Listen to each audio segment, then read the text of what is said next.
স্বাধীনতার যে ঘোষণা তিনি দিয়ে গেছেন তার মাধ্যমে আমরা শুনি, এবং পরবর্তীতে কালুরঘাট থেকে মেজর শহীদ প্রেসিডেন্ট জিয়াউর রহমান যেটি পাঠ করেছেন বলে আমরা জেনেছি, সেই ব্যাপারটা আমাকে। এটা একদম সম্পূর্ণ মিথ্যা কথা। তাজউদ্দিন সাহেবের মেয়ে একটা বই লিখেছে, ওখানে পরিষ্কারভাবে লিখেছে তাজউদ্দিন সাহেব একটা টেপ রেকর্ডার নিয়ে শেখ মুজিবের ঘরে গিয়েছিল এবং ওনাকে অনুরোধ করেছিল আপনি স্বাধীনতা ঘোষণা করে একটা বক্তব্য রাখেন, যখন প্রয়োজন হয় আমরা এটা প্রকাশ করব।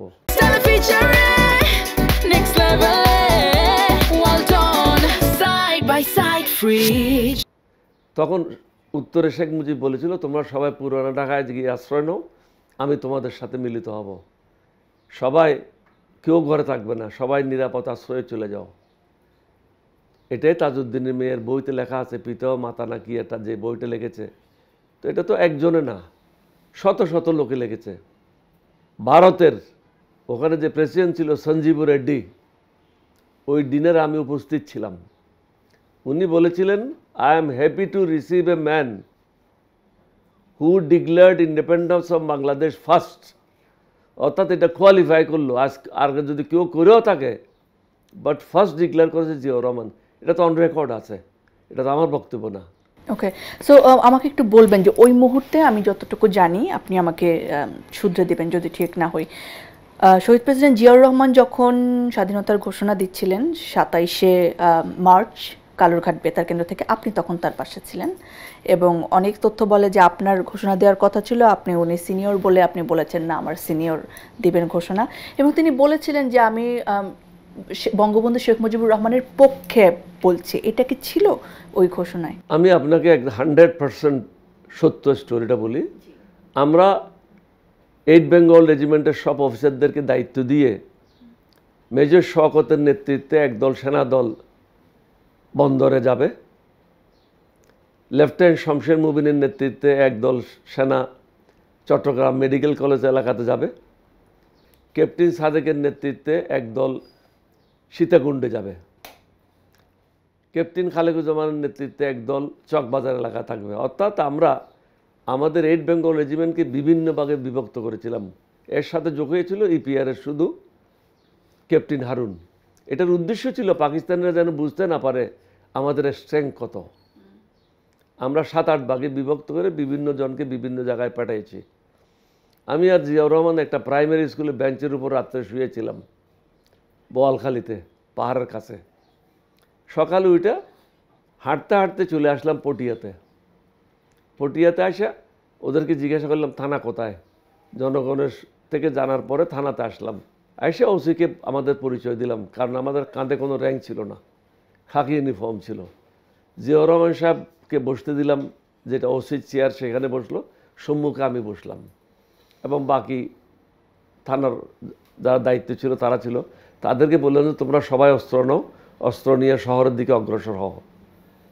ইতিমধ্যে ইপিআরের একটা গ্রুপ, পুলিশের একটা গ্রুপ দক্ষিণ দিকের থেকে আসলো, অর্থাৎ কক্সবাজার দিকের থেকে আসলো।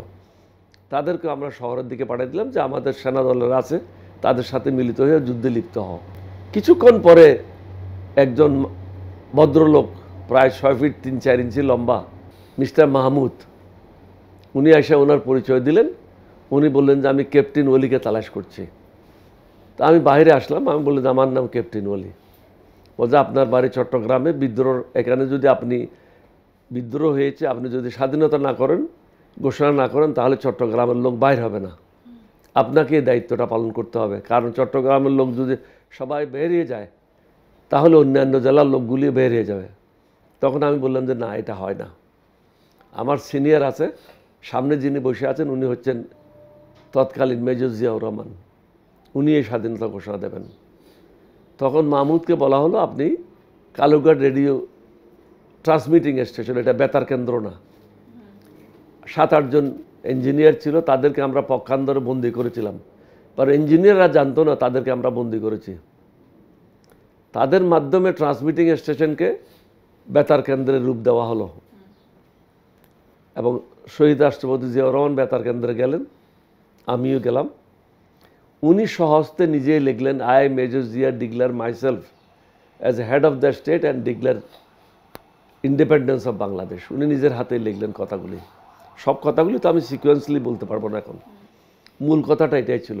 তখন আমি ওনাকে বললাম যে এখানে বঙ্গবন্ধুর কথাটা আনতে হবে, কারণ মাঠে ঘাটে আছে তারা, তাদেরকে বাদ দিয়ে মুক্তিযুদ্ধ সফল হবে না, সুতরাং এখানে বঙ্গবন্ধুর কথাটা নিয়ে আসেন। উনি তখন বললেন যে তুমি ঠিকই বলেছ। তখন বঙ্গবন্ধুর কথাটা ওনার বক্তব্যের মধ্যে অ্যাড করা হলো।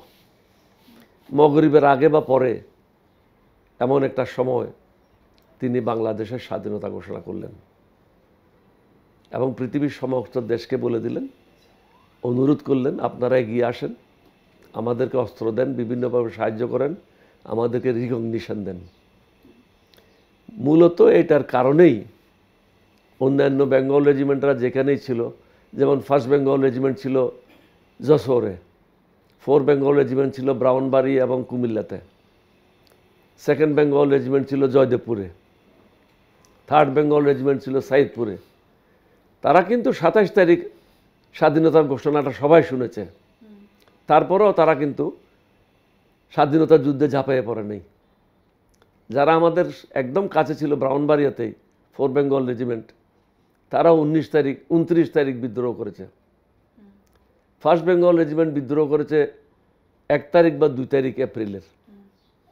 একইভাবে 2nd বেঙ্গল রেজিমেন্ট, যেটা ঢাকার সবচেয়ে সন্নিকটে ছিল, তারা বিদ্রোহ করেছে 30 তারিখে, 30শে মার্চ।